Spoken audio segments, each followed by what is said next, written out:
I don't care what's on that ambulance. Officer, I'm a certified paramedic responding to a medical emergency. You're not getting past this perimeter. It's always show up where they're not wanted, trying to play hero for their own kind. If you don't let me through right now, someone is going to die and their blood will be on your hands. Body camera footage. The timestamp reads 11:29 a.m. on a Tuesday morning in Seattle. The lens captures a confrontation that will end a life, destroy a career, expose systemic bias, and force America to confront a question it has long avoided. Who decides who gets to be saved? The scene is deceptively ordinary. Riverside Apartments, a 3-story building in South Seattle. Police cars with flashing lights. An ambulance parked at the curb. But what's unfolding is anything but ordinary. Officer Brennan Holloway stands at the entrance to the building like a sentinel, his body language radiating authority and aggression. His hand rests on his belt, fingers drumming near his service weapon. His face is set in hard lines, jaw clenched, eyes narrowed. Before him stands paramedic Davion Ashford, 34 years old, black, wearing his Seattle Metro EMS uniform. His medical bag hangs from his shoulder. His face shows confusion turning to desperation. Behind him, his rookie partner Leora Chen watches the confrontation unfold with growing horror. From a third-floor window, a woman's voice cuts through the morning air. She's screaming. Not just calling for help, screaming with the kind of desperation that comes when you're watching someone you love slip away and there's nothing you can do to stop it. Officer Holloway's voice is cold, dismissive, carrying the weight of assumed authority. I don't care what's on that ambulance, you're not getting past this perimeter. You people always show up where you're not wanted, trying to play hero for your own kind. The words hang in the air like poison. You people. Your own kind. Davion's response is measured, professional, but carrying an edge of urgency that would be impossible to miss. Officer, I'm a certified paramedic responding to a medical emergency. If you don't let me through right now, someone is going to die and their blood will be on your hands. The standoff continues. Seconds tick by. Each second is a small eternity. Each second is the difference between life and death for someone 3 floors above them, someone neither of these men has ever met, someone whose life is being weighed on the scales of assumption and bias. This is not a story about a mistake. This is not a story about miscommunication or confusion. This is a story about a decision, a conscious choice made by a man in uniform about who deserves to live and who deserves to die, based not on facts or evidence, but on an address, a neighborhood, and the color of skin he assumed belonged to the person calling for help. What happened in the next 18 minutes would destroy lives, end careers, spark nationwide protests, and lead to federal legislation. But none of that would matter to Thaddeus Freeman, because Thaddeus Freeman would be dead. This is that story. This is what happened when bias wore a badge and cost a hero his life. If powerful stories, voices, and black triumphs matter to you, subscribe to Bold Black Watch TV. Like, comment, and share so these stories travel further. Davion Ashford's morning began the way it had begun for 12 years. At 5:30 a.m. his alarm went off. He rolled over quietly, trying not to wake his wife Shanice, but she was already awake. She always woke up when he did on shift days. After 16 years together, their rhythms were synchronized. In the kitchen he made coffee while she made breakfast. It was their routine, their small moment of peace before he walked into a job where anything could happen. Where every call could be someone's worst day. Where he held the power to save lives or watch them slip away despite his best efforts. Their daughter, Camila, bounded into the kitchen at 6:30, all energy and 8-year-old enthusiasm. She wore her favorite purple dress, the one with pockets that she insisted made her look professional. She wanted to be a doctor when she grew up. Or maybe a veterinarian. Or possibly an astronaut. The career changed weekly, but the underlying theme never did. She wanted to help people. Davion dropped her off at school at 7:15. Before she got out of the car, he pulled her into a hug that lasted just a beat longer than usual. She squirmed a little. 8 is that age where affection from parents becomes simultaneously treasured and embarrassing. Dad, you're crushing me, she laughed, but she didn't pull away. Love you, Camila. Be good today. Love you too. Save some lives. She said it every morning. Save some lives. Like it was the most natural thing in the world. Like her father was a superhero in a paramedic uniform instead of just a man trying to do right by the oath he'd taken. As he drove to the station, Davion's hand unconsciously went to his left chest pocket.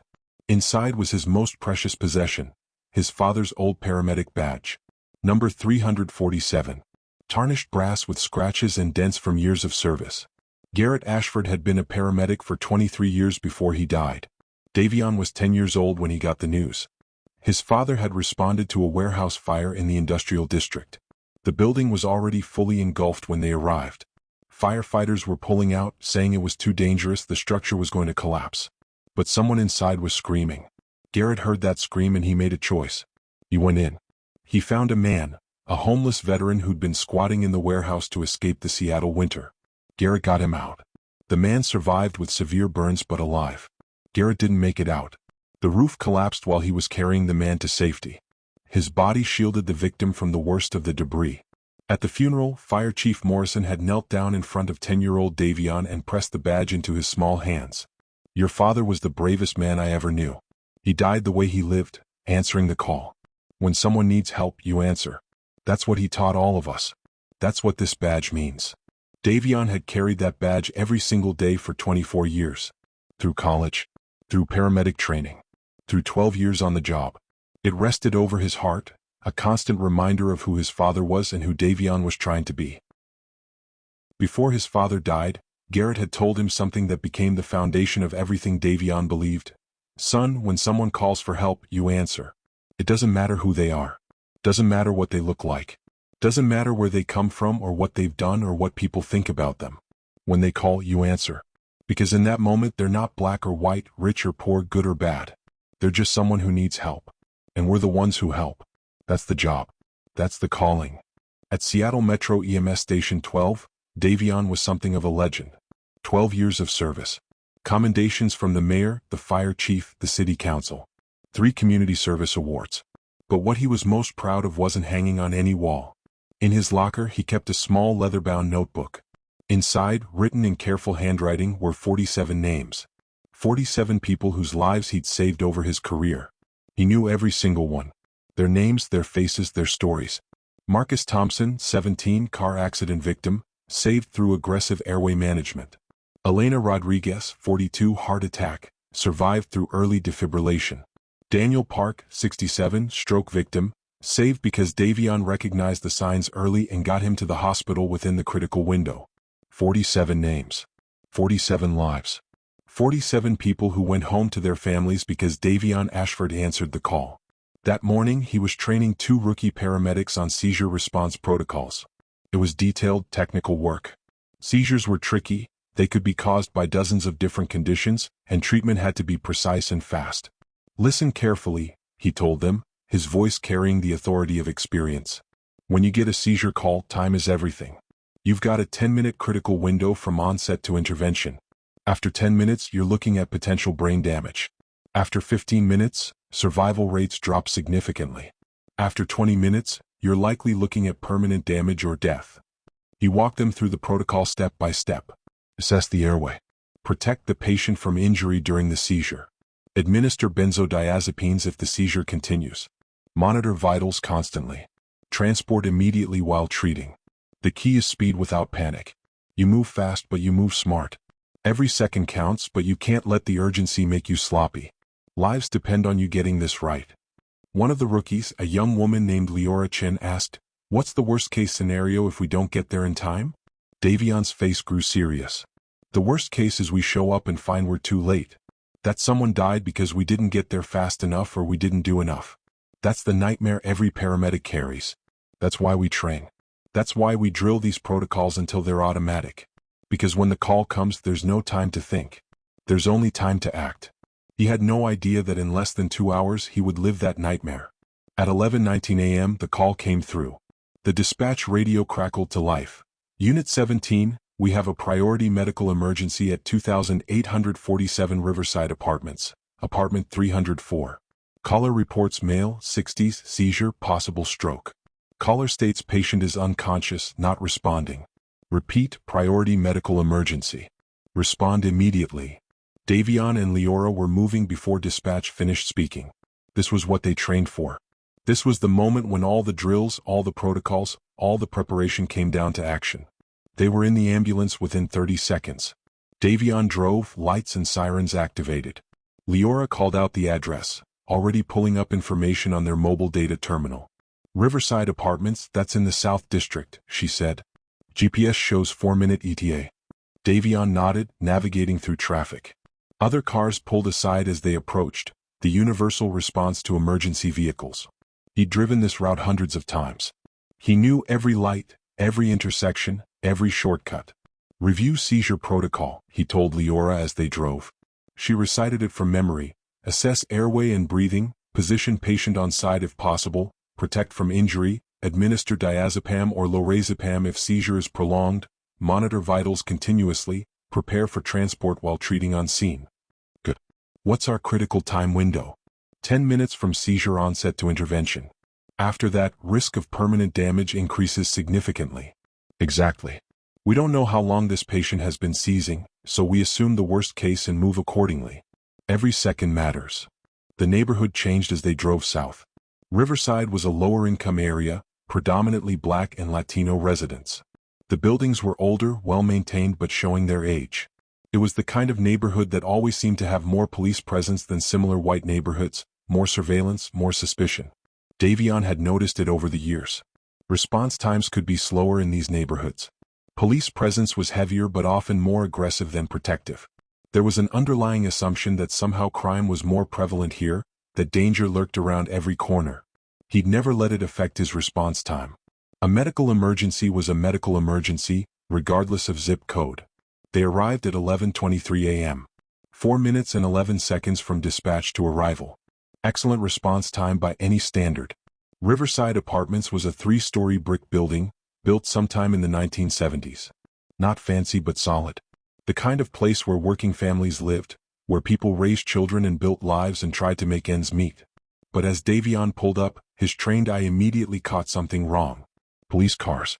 3 of them parked haphazardly with lights flashing. Officers standing around the entrance to the building. Yellow caution tape being strung up.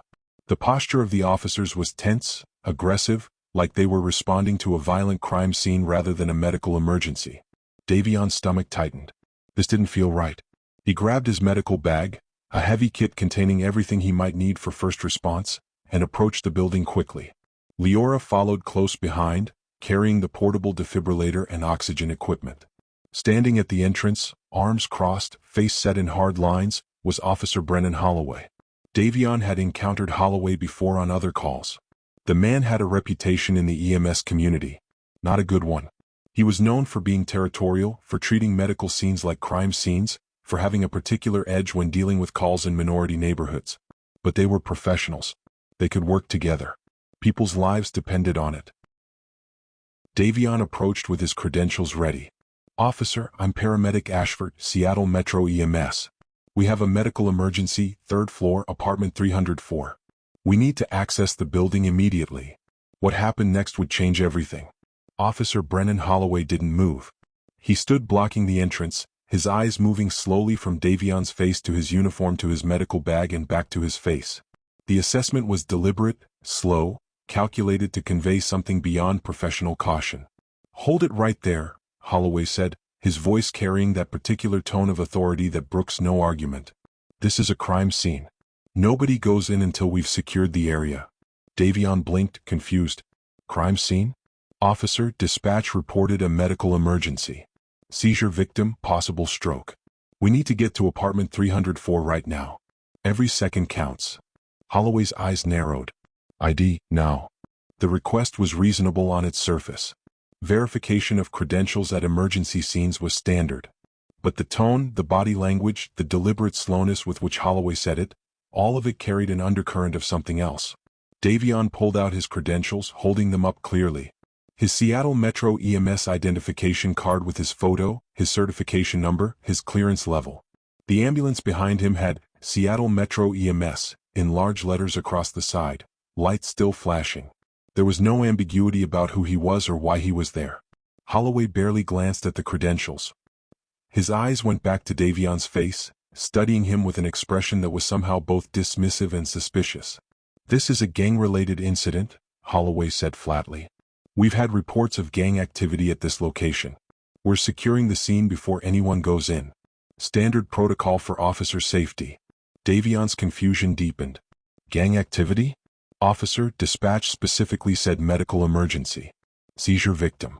There was no mention of any criminal activity. We need to get up there immediately. Someone could be dying.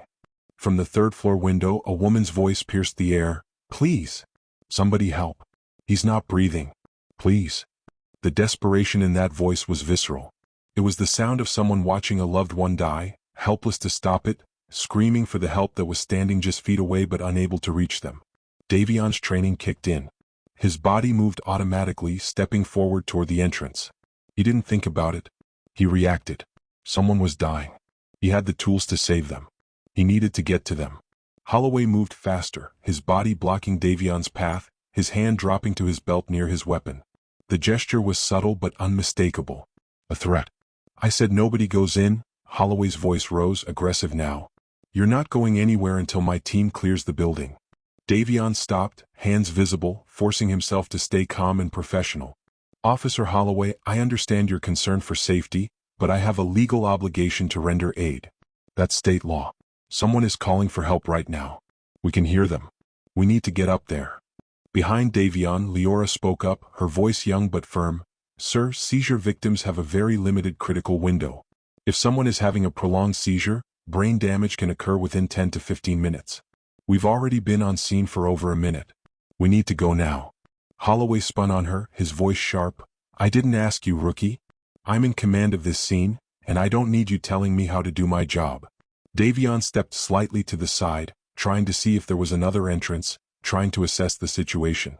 3 other officers were on scene. Officers Mateo Ruiz, Jean-Sue Park, and Deshaun Thompson.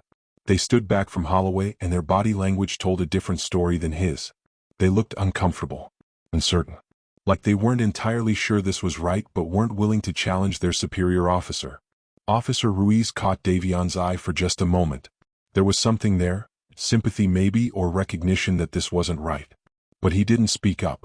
From above, the woman's screaming intensified. "He's turning blue. Oh God, he's turning blue. Somebody please help us.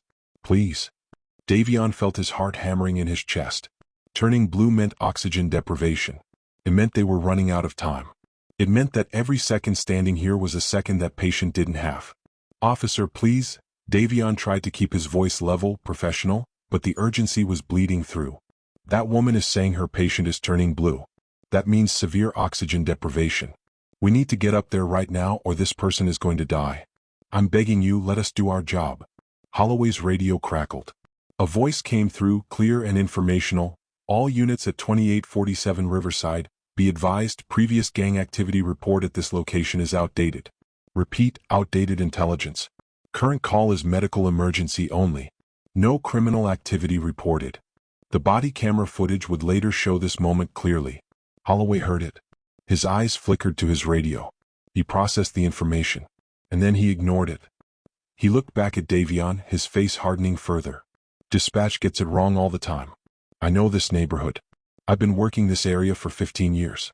I know what happens here. I know what kind of people live here." There it was. Subtle but unmistakable. What kind of people? Davion felt something shift in his chest. This wasn't about protocol. This wasn't about officer safety. This was about something else entirely. "Officer," Davion's voice dropped lower, taking on an edge despite his efforts to stay professional. "You're obstructing emergency medical services. That's a felony under state law. I need to render aid to someone in distress. If you continue to prevent me from doing my job, you are personally responsible for whatever happens to that patient." Holloway stepped closer, invading Davion's personal space, his face inches away. The intimidation was deliberate and unmistakable. "Are you threatening me, paramedic? Because that sounds like a threat to a police officer. That's a crime." Officer Park stepped forward slightly, his voice hesitant. "Holloway, maybe we should just let them through. If it's a medical emergency." "I'm in command here, Park," Holloway snapped without taking his eyes off Davion. "Fall back." Park hesitated, then stepped back. The moment where he might have intervened passed. The culture of law enforcement: don't contradict a superior officer, don't break ranks, maintain the thin blue line. Won out over what his conscience was telling him was right. Davion tried one more time. "Officer, I've been a paramedic for 12 years. I've responded to thousands of calls. I know the difference between a medical emergency and a crime scene. This is a medical emergency. An elderly person is having a seizure. His wife is screaming for help. We are standing here wasting time while he dies. Please, I'm asking you as one human being to another. Let me do my job." For a moment, something flickered across Holloway's face. Not quite regret or reconsideration. More like the realization that he'd committed to a course of action and couldn't back down now without looking weak. And then he said the words that would end his career and define this moment forever. His voice was cold, carrying a callousness that made everyone within earshot freeze. One less gangbanger isn't exactly a tragedy in my book. These people made their choices. They want to live like animals in a war zone. Don't be surprised when the consequences catch up with them. The words hung in the air like a physical presence. Leora gasped audibly. Officer Thompson's eyes went wide.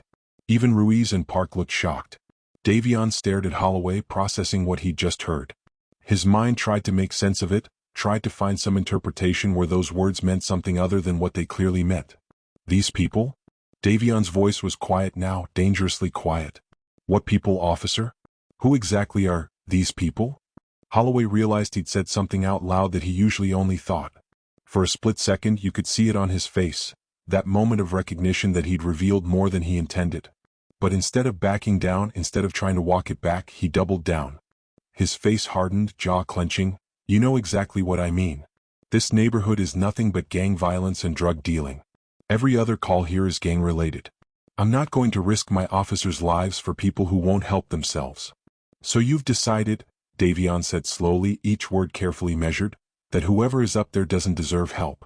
You've decided, based on this address and nothing else, that their life isn't worth saving. Is that what you're telling me? I'm telling you, Holloway said, stepping even closer, his voice dropping to something menacing, that you people always show up where you're not wanted, trying to play hero for your own kind. I've seen it 100 times. You're not going in there until I say so, and if you try, I'll arrest you for obstruction and interfering with a police operation. There it was. You people. Your own kind. The mask had fallen completely away.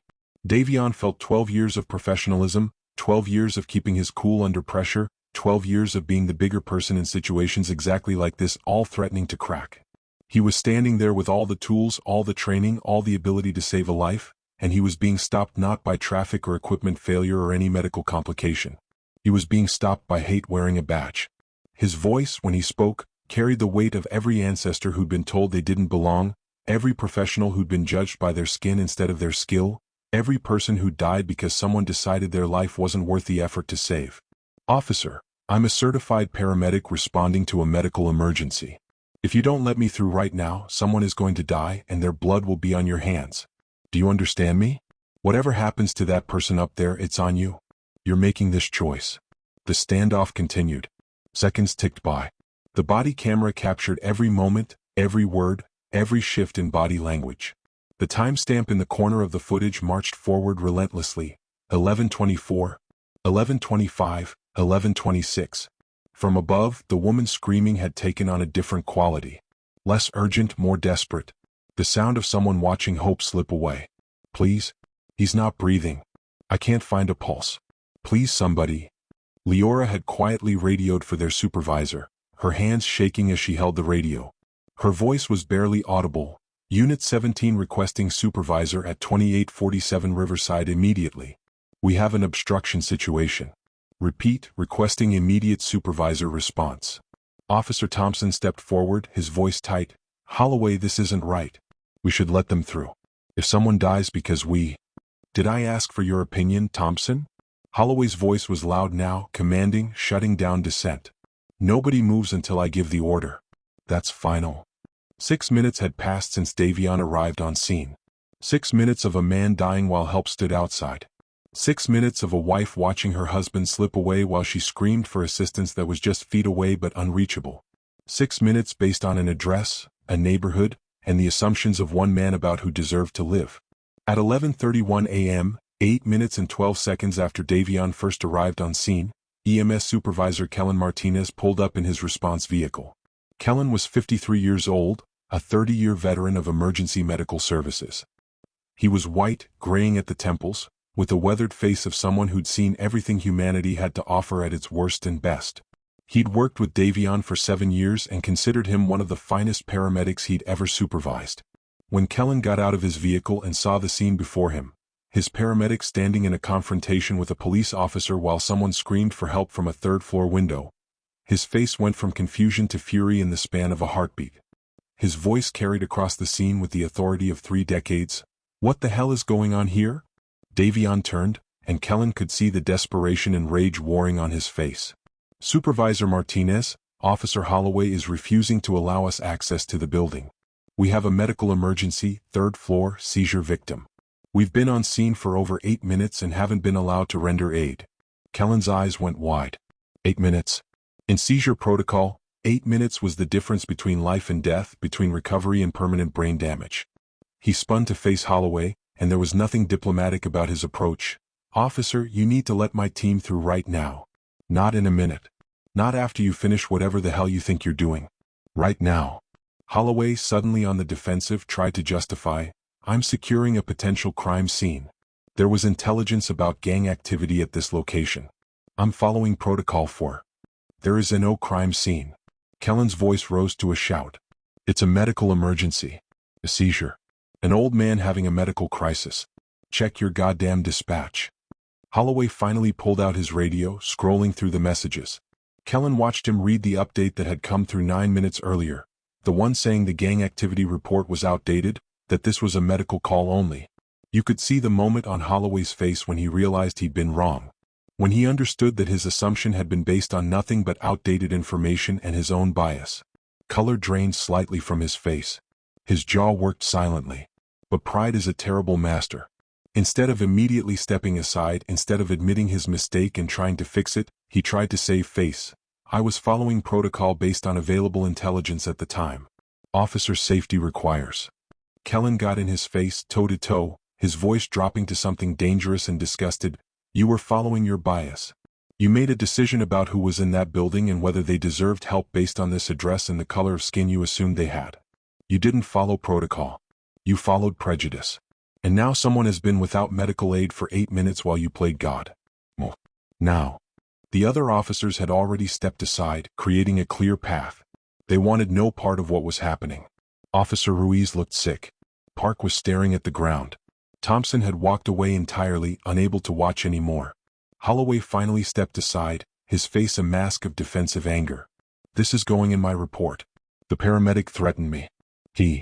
Write whatever report you want," Kellen snapped. "The body camera caught all of it. Now get out of their way." Davion didn't wait for further discussion. He grabbed his medical bag and ran for the building entrance, Leora right behind him. 3 flights of stairs. Their equipment was heavy, but adrenaline carried them. Davion's mind was already working through scenarios, probabilities, interventions. 8 minutes was a long time. Too long. But maybe, if they were lucky, if the patient was strong, if everything went right, maybe they could still save this. Apartment 304. The door was open.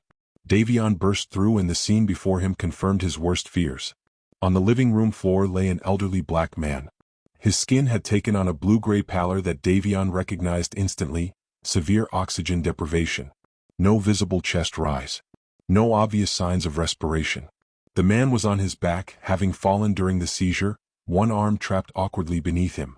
Beside him knelt his wife, an elderly black woman in her late 60s, her hands covered in blood from trying to turn him during the seizure, tears streaming down her face. She looked up as Davion entered, and the hope that flashed across her face was almost worse than the despair that had been there before. "Please save him. Please. I called 911 12 minutes ago. I called as soon as he started seizing. Where were you? Where were you?" Davion dropped to his knees beside the patient, immediately beginning assessment. No pulse at the carotid. No respiration. Pupils fixed and dilated. Skin cold to the touch. These were all bad signs. Very bad signs. He started CPR immediately, his hands moving with the precision of 12 years of practice. 30 compressions, proper depth, proper rate. Tilt the head, check the airway, 2 rescue breaths. Leora was already setting up equipment. Oxygen. Defibrillator. For access. Her hands moved quickly despite her relative inexperience, following the training Davion had drilled into her that very morning. As Davion worked, his eyes took in details of the apartment. Details that would haunt him for the rest of his life. The walls were covered with photos. Military photos. A young black man in army uniform, standing proud with his unit. Vietnam-era uniforms, judging by the style. More photos showing the same man through different stages of service, different locations, always with that same proud bearing. On one wall hung a shadow box containing military medals. Even in his peripheral vision, working to save this man's life, Davion could see them clearly. A Purple Heart. A Bronze Star. Campaign ribbons. Service medals. This was a veteran. A decorated veteran. A man who'd served his country with honor. And he died while help stood outside, blocked by an officer who'd assumed he was a gangbanger based on nothing but an address. Celestine Freeman, though Davion didn't know her name yet, was trying to explain through her sobs. His name is Thaddeus. Thaddeus Freeman. He's 68. He has diabetes and epilepsy. The VA was supposed to adjust his medication last week, but they canceled his appointment. He had a breakthrough seizure. I called 911 immediately. I called as soon as it started. I did everything they told me. I turned him on his side. I cleared the area. I stayed on the phone. Where were you?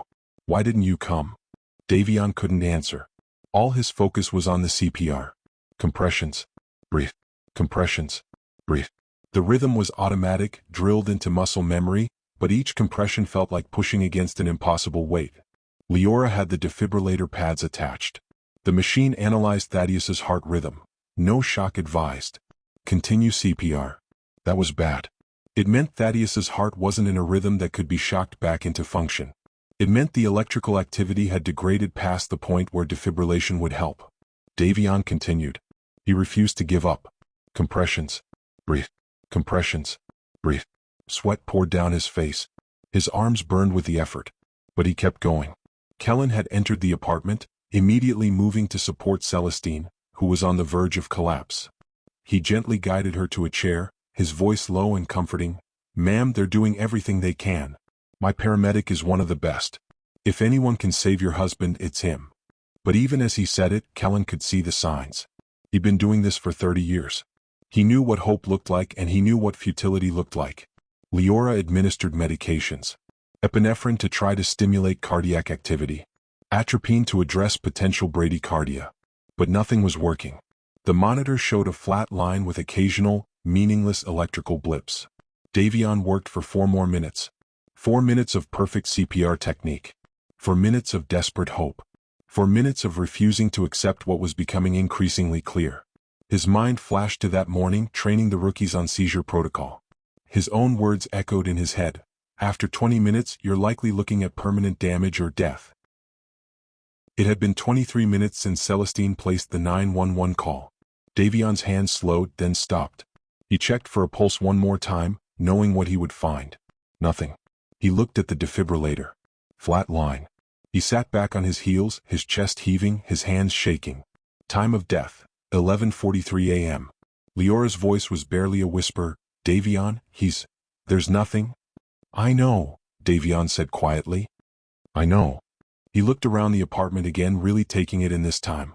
This wasn't the home of a gangbanger. This was the home of a life well lived. Photos of children and grandchildren. A shelf full of books, military history, biographies, classics. A well-worn Bible on the coffee table. Framed certificates and commendations. His eyes went back to the shadow box with the military medals. He stood slowly and walked over to it, reading the inscriptions. Purple Heart, awarded to Specialist Thaddeus Freeman for wounds received in action on March 15, 1971, Republic of Vietnam. Bronze Star with Valor Device, for heroic achievement in connection with military operations against a hostile force. Specialist Freeman distinguished himself by valorous actions while engaged in combat operations. When his unit came under intense enemy fire, Specialist Freeman exposed himself to enemy fire to drag 3 wounded soldiers to safety, despite sustaining shrapnel wounds himself. 3 soldiers. Thaddeus Freeman had saved 3 lives while wounded, under enemy fire, in a war zone half a world away from home.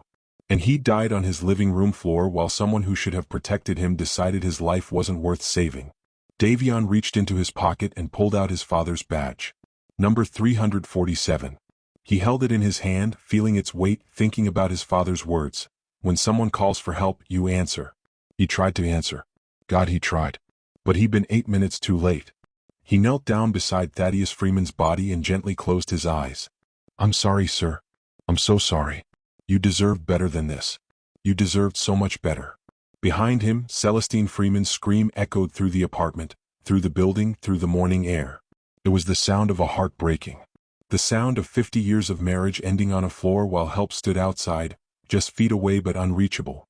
It was the sound of injustice given voice. Every story here is bold. Every voice matters. If Bold Black Watch TV moved you, hit subscribe, leave a comment, and help us amplify Black stories about justice that deserve to be heard. Outside the building, Officer Brennan Holloway stood by his patrol car. His body camera was still recording. It captured everything, every shift in his posture, every change in his expression, every word spoken in his presence. When Kellen Martinez came out of that building, he walked straight toward Holloway with the focused intensity of a man who'd seen something unforgivable and would not let it pass. The body cam audio is crystal clear. Every word would later be played in court, in the media, in training sessions for law enforcement across the country. Do you understand what you just did? Kellen's voice was controlled, but barely. Rage simmered just beneath the surface. Holloway tried to maintain his defensive posture. I was following standard protocol for officer safety in a high-crime neighborhood. There was intelligence suggesting. Intelligence. Kellen's voice rose. There was no intelligence. That report was 6 months old and completely irrelevant. You were told that 9 minutes ago on your radio, and you ignored it. You made a decision about who was in that building based on nothing but this address and your assumptions about the kind of people who live here. Other officers had gathered, drawn by the confrontation. Officer Ruiz stood with his arms crossed, his face pale. Park looked sick. Thompson had turned away, unable to watch. I had reason to believe, Holloway started. You had bias. Kellen shouted. You had prejudice. You had assumptions. What you didn't have was facts. And because of that, a man is dead. A decorated war hero is dead. A man who survived 2 tours in Vietnam, who saved 3 soldiers under enemy fire, who came home and lived a good life for 50 years, he's dead because you decided in 8 seconds that his life wasn't worth 8 minutes. Holloway's face was changing. The defensive anger was giving way to something else. Not quite remorse. More like the dawning horror of consequences. Officer Ruiz finally spoke up, his voice quiet but clear. Holloway, the victim was Thaddeus Freeman, 68 years old, Vietnam veteran, Purple Heart recipient. He was having a seizure. Just a medical emergency. An old man who needed help. You could see it hit Holloway. The full weight of what he'd done. His assumptions had been wrong. Completely wrong. There was no gang member. No criminal. No threat. Just an elderly veteran having a medical crisis and his terrified wife calling for help. Kellen wasn't finished, and you want to know the worst part? The medical examiner will confirm what I already know. With immediate intervention, seizure victims have an 87% survival rate. 87%. But after 20 minutes without oxygen? That drops to nearly 0. Thaddeus Freeman had a seizure at 11:21. We arrived at 11:23. But we didn't reach him until 11:31. 8 minutes. 8 minutes was the difference between life and death. And those 8 minutes are on you. The apartment building door opened. Davion walked out slowly as if moving through water. His face was blank, emotionless. The professional mask that paramedics learn to wear when they've just watched someone die. But his eyes told a different story. There was devastation there. And rage. And grief. He walked toward the ambulance, not looking at anyone. But Holloway stepped forward, his voice hesitant, attempting something that might have been an apology. Paramedic? I didn't know it was. Davion stopped. Turned slowly. When he spoke, his voice was quiet, controlled, but carrying a weight that made everyone present go silent. His name was Thaddeus Freeman. Say his name. Holloway stammered, Thaddeus Freeman. That's right. Thaddeus Freeman. 68 years old. Vietnam veteran. Purple Heart recipient. Bronze Star with Valor. He saved 3 soldiers in Vietnam. Carried them to safety while wounded. Received shrapnel protecting his brothers in arms. He came home and married his high school sweetheart, Celestine. They had 3 children, 7 grandchildren. He volunteered at the VA hospital every week, helping younger veterans navigate the system. He coached youth baseball for 20 years. He was a deacon at his church. Davion took a step closer to Holloway, his voice rising. He was a hero. And he died on his living room floor because you decided, in 8 seconds based on an address and the color of his skin, that his life wasn't worth saving. You decided he was a gangbanger. You decided he didn't deserve help. You decided his life had no value. And you were wrong. You were wrong about everything. But Thaddeus Freeman is still dead. And nothing will ever change that. Celestine Freeman was being helped out of the building by victim services personnel. When she saw Holloway, she broke away and ran toward him, her voice raw with grief and rage. You killed my husband. You killed him. He was a good man. He never hurt anyone. He needed help and you stopped them. You killed my husband. Officers had to gently restrain her, guide her toward a victim services vehicle. But her words carried across the scene. The body camera captured everything. Within 90 minutes, Internal Affairs had been notified. The body cam footage was downloaded and reviewed. There was no ambiguity. No room for interpretation. Everything was recorded in high definition with clear audio. Officer Brennan Holloway's own body camera had documented his career-ending decision with perfect clarity. By that evening, the story had broken. Local news ran it first: paramedic blocked from emergency scene, veteran dies. By the next morning, it was national news. By that afternoon, the audio of Holloway saying "one less gangbanger isn't exactly a tragedy" had gone viral. The response was immediate and overwhelming. Protests outside Seattle Police Headquarters. Calls for criminal charges. Demands for systemic reform. But more than the public outcry, something else was happening within law enforcement itself. Officers who'd been silent for years started speaking up. Officers Ruiz, Park, and Thompson all gave detailed statements to Internal Affairs. They described what they'd witnessed, what they'd heard, what they'd known was wrong but hadn't felt empowered to stop in the moment. Their testimony was damning. More than that, they opened the door to something bigger. Once they started talking, others did too. Patterns emerged. The investigation into Brennan Holloway revealed a history that had been carefully buried in his personnel file.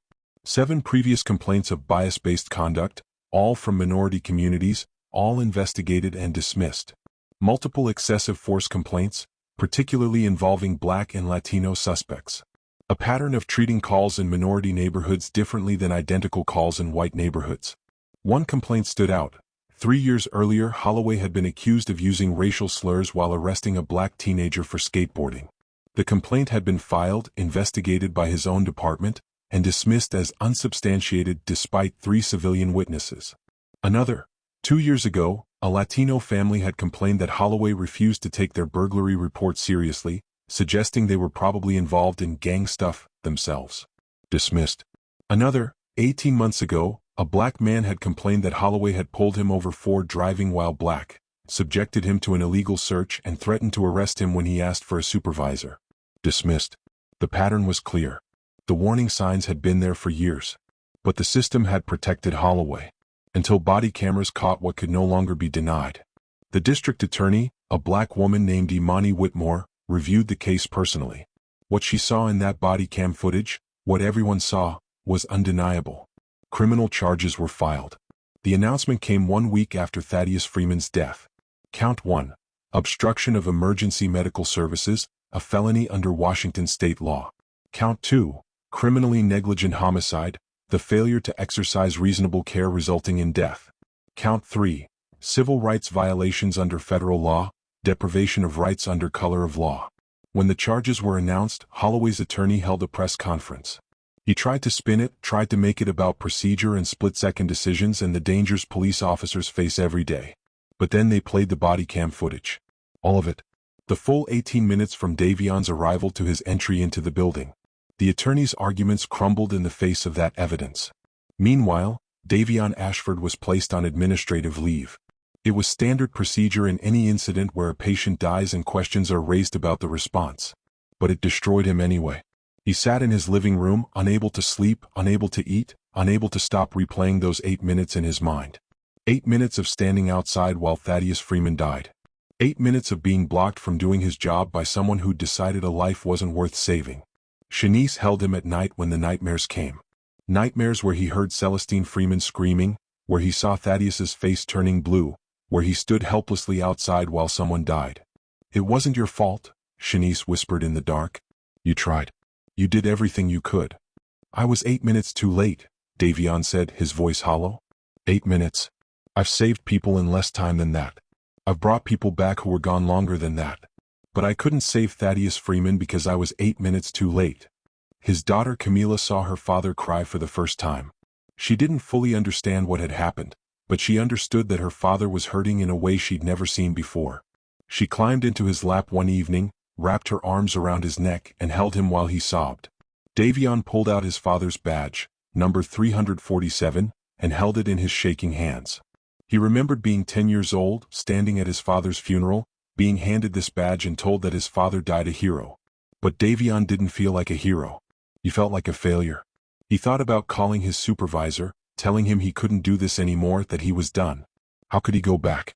How could he answer another call knowing that sometimes, no matter how fast you move, no matter how prepared you are, no matter how much you care, bias and hate can stop you cold and cost a life? But then he thought about his father's words.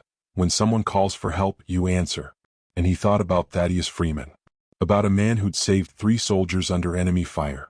About a man who'd survived a war only to die because someone decided his life wasn't worth 8 minutes. Thaddeus Freeman's life had value. His story needed to be told. His death needed to mean something. Davion made a decision. He wouldn't quit. He would fight. He would testify. He would go public. He would make sure that what happened to Thaddeus Freeman never happened to anyone else. In a documentary interview that would later be shown in courtrooms and congressional hearings, Davion spoke directly to the camera. My father taught me that every life matters. Every single one. It doesn't matter who you are, where you come from, what you look like. When you call for help, you deserve help. That's the promise we make as first responders. That's the oath we take. Thaddeus Freeman was a hero. He saved 3 soldiers in Vietnam. He lived a good life. He was loved. He mattered. And he died because someone looked at an address, made assumptions about who lived there, and decided that life wasn't worth saving. I couldn't save Thaddeus Freeman. I was 8 minutes too late. But I can make sure his death means something. I can fight to make sure this never happens again. That's what I owe him. That's what I owe every person who calls for help. And that's what I owe my father, who taught me that when someone calls, you answer. Every time. No matter who they are. The trial of Officer Brennan Holloway began 3 months after Thaddeus Freeman died on his living room floor. The courthouse in downtown Seattle was packed every day. Protesters lined the streets outside. Media from around the country covered every moment. Holloway's defense attorney was Marcus Reichert, an experienced criminal defense lawyer known for taking high-profile police misconduct cases. His strategy was predictable but potentially effective. Portray Holloway as a dedicated officer who made a split-second decision based on available information in a high-stress situation. But the prosecution, led by District Attorney Imani Whitmore personally, had something that most police misconduct cases lacked: perfect, undeniable, high-definition video evidence. The body camera footage was the prosecution's most powerful weapon. Not just what it showed, but what it captured in Holloway's own words. On the first day of testimony, the prosecution played the full 18 minutes of footage for the jury. 12 people, 7 women, 5 men representing diverse racial and socioeconomic backgrounds, watched in complete silence as the events unfolded. They heard Davion's professional requests to access the building. They heard Holloway's refusals. They heard the dispatch message saying there was no gang activity. They watched Holloway ignore it. They heard Celestine Freeman screaming from the window. And they heard Holloway say those words that would define the entire case. One less gangbanger isn't exactly a tragedy in my book. You people always show up where you're not wanted, trying to play hero for your own kind. When the footage ended, several jurors were visibly emotional. One woman was wiping tears from her eyes. The prosecution's case was methodical and devastating. They called Dr. Patricia Chin, the medical examiner who testified about the autopsy findings. Mr. Freeman died of cardiac arrest following status epilepticus, a prolonged seizure. The critical factor in his death was the extended period without medical intervention. With prompt treatment, as would typically be provided by paramedics arriving within 4 to 5 minutes of a 911 call, Mr. Freeman had an 87% probability of survival. The 8-minute delay in accessing medical care was the primary causal factor in his death. They called paramedic Davion Ashford, who testified about his training, his experience, and the events of that day. His testimony was powerful not because it was dramatic, but because it was so clearly honest and deeply felt. I've been a paramedic for 12 years, Davion said from the witness stand.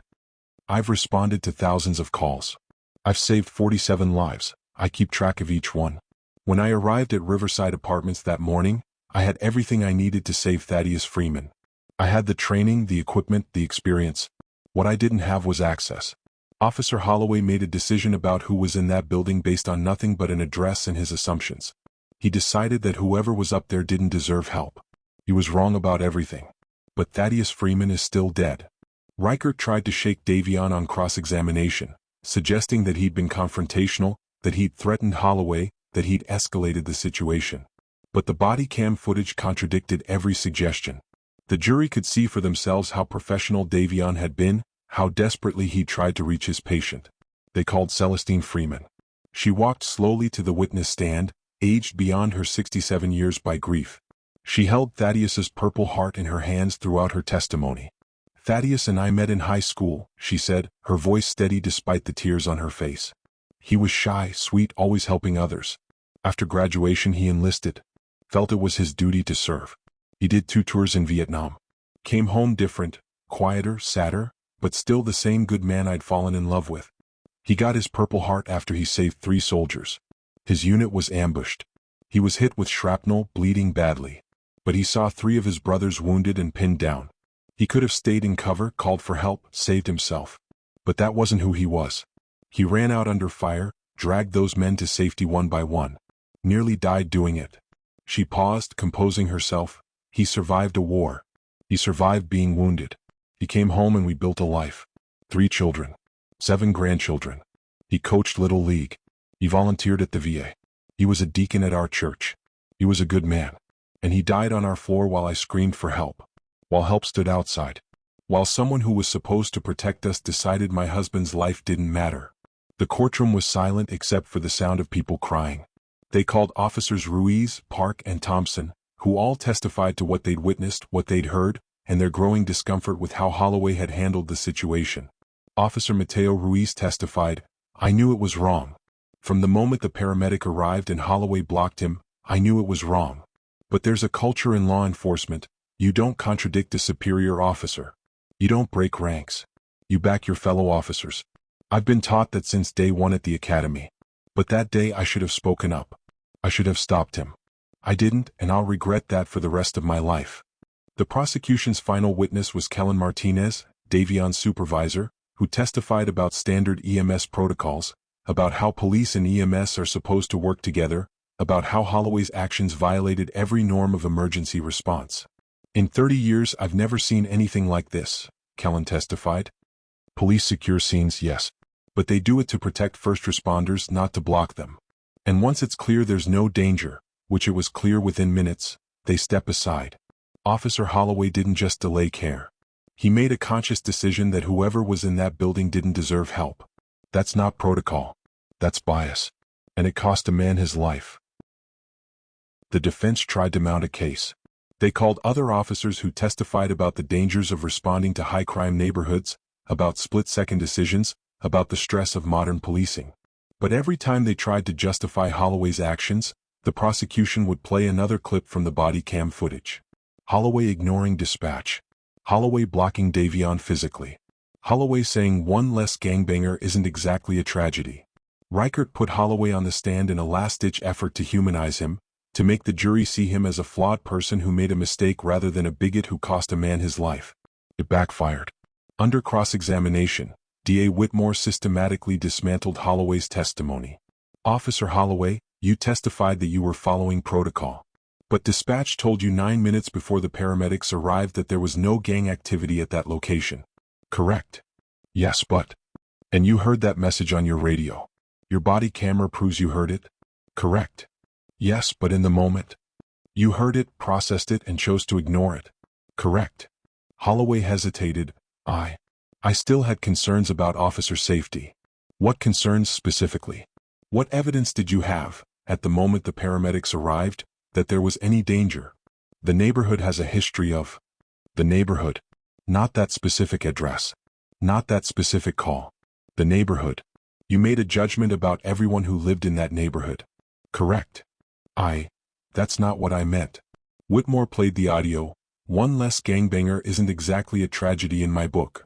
"Officer Holloway, you said those words. Who did you think was in that building?" Holloway was silent. "You thought the victim was a gang member? You thought the person calling for help was calling for someone involved in criminal activity? And you decided that person didn't deserve help. Isn't that right?" "I made an assumption based on..." "On what? On the address? On the neighborhood? On the fact that it was a predominantly black neighborhood and you assumed whoever was in that building was a criminal?" Holloway's face flushed. "I've served that neighborhood for 15 years. I know. You know? You knew Thaddeus Freeman was a decorated Vietnam veteran? You knew he'd saved 3 soldiers? You knew he was a grandfather, a deacon, a volunteer who dedicated his life to helping others? You knew that. Silence. You didn't know any of that. Because you didn't ask. You didn't check. You didn't care. You made a decision based on bias, and a hero died because of it. The trial lasted 6 weeks. The jury deliberated for 4.5 hours. The verdict, guilty on all counts. When the foreperson read the verdict, the courtroom erupted. Celestine Freeman collapsed in her chair, sobbing. Davion sat in the gallery with Shanice and Kellen, and felt something he hadn't felt in months. Not quite peace. Not quite closure. But something like justice. Sentencing came 2 weeks later. Judge Imani Whitmore, a black woman who'd served on the bench for 15 years, had a reputation for being fair but firm. Before announcing the sentence, she spoke directly to Holloway. Officer Holloway, you were given a badge and the public's trust. You were trained to protect and serve all members of the community, without regard to race, ethnicity, or economic status. Instead, you made a decision based not on facts, not on evidence, not on any reasonable assessment of danger, but on bias. On prejudice. On assumptions about who deserves protection and who doesn't. Thaddeus Freeman was a hero. He saved lives in Vietnam at great personal risk. He came home and lived a life of service and dignity. He deserved better than to die on his living room floor while the help he needed stood outside, blocked by someone who decided his life had no value. This court sentences you to 8 years in state prison. 1 year for every minute you stole from Thaddeus Freeman. 1 year for every minute his wife screamed for help while you decided her husband didn't deserve to be saved. 8 years. The symbolism was clear and intentional. But it didn't end there. The federal civil rights charges, tried separately, added an additional 3 years. Total sentence, 11 years. Holloway was terminated from Seattle PD. His pension was revoked. His law enforcement certification was permanently revoked, meaning he could never work as a police officer anywhere in the country again. The civil lawsuit filed by Celestine Freeman resulted in a $4.7 million judgment against both Holloway personally and the Seattle Police Department for failing to address his documented history of bias. But more important than the individual punishment were the systemic changes that followed. Officers Ruiz, Park, and Thompson went public with their experiences, breaking the blue wall of silence. They testified before the Seattle City Council about the culture of covering for fellow officers, about the pressure to stay silent even when something is clearly wrong. Their testimony sparked a complete overhaul of the Seattle Police Department's policies on accountability, bias training, and intervention. 6 months after Thaddeus Freeman's death, the Washington State Legislature passed the Thaddeus Freeman Medical Access Act. The law was comprehensive. It became a federal felony to obstruct emergency medical services based on race, ethnicity, national origin, or any protected characteristic. It mandated that EMS personnel have final authority at medical emergency scenes unless clear and immediate danger could be documented. It required all police officers to wear activated body cameras during any interaction with emergency medical services. It established mandatory bias training for all law enforcement personnel, with annual recertification. It created a state-level review board to investigate complaints of bias in emergency response. Governor Sarah Chin signed the bill into law at a ceremony attended by Celestine Freeman, Davion Ashford, and representatives from civil rights organizations across the country. Thaddeus Freeman saved lives in Vietnam, Governor Chin said at the signing. And even in death he's still saving lives. This law will ensure that what happened to him never happens to anyone else. That emergency medical personnel can do their jobs without obstruction based on bias. That every person, regardless of who they are or where they live, gets the same level of emergency care. That's what Thaddeus Freeman's legacy is. That's what his sacrifice means. The Thaddeus Freeman Memorial Scholarship was established, funded by donations from across the country. It provided full scholarships for minority students pursuing careers as paramedics, EMTs, and emergency medical professionals. At the first scholarship ceremony, Celestine Freeman stood at the podium. She was stronger now, still grieving but finding purpose in her pain. Thaddeus always said that the best way to honor someone is to live the values they held dear, she said, her voice steady. My husband believed in service, in helping others, in standing up for what's right even when it's dangerous. These young people being honored today are carrying on his legacy. They're choosing careers in service. They're answering the call. And because of the changes made in Thaddeus's name, they'll be able to do their jobs without being stopped by bias and hate. Davion returned to work 4 months after Thaddeus Freeman's death. His first day back was hard. He sat in the ambulance before his shift, holding his father's badge, wondering if he could do this. But then a call came in. Medical emergency. He responded. And when he arrived, the police officer on scene immediately stepped aside, creating a clear path. Paramedic, apartments upstairs, doors open, patient is conscious and breathing. Scene is secure.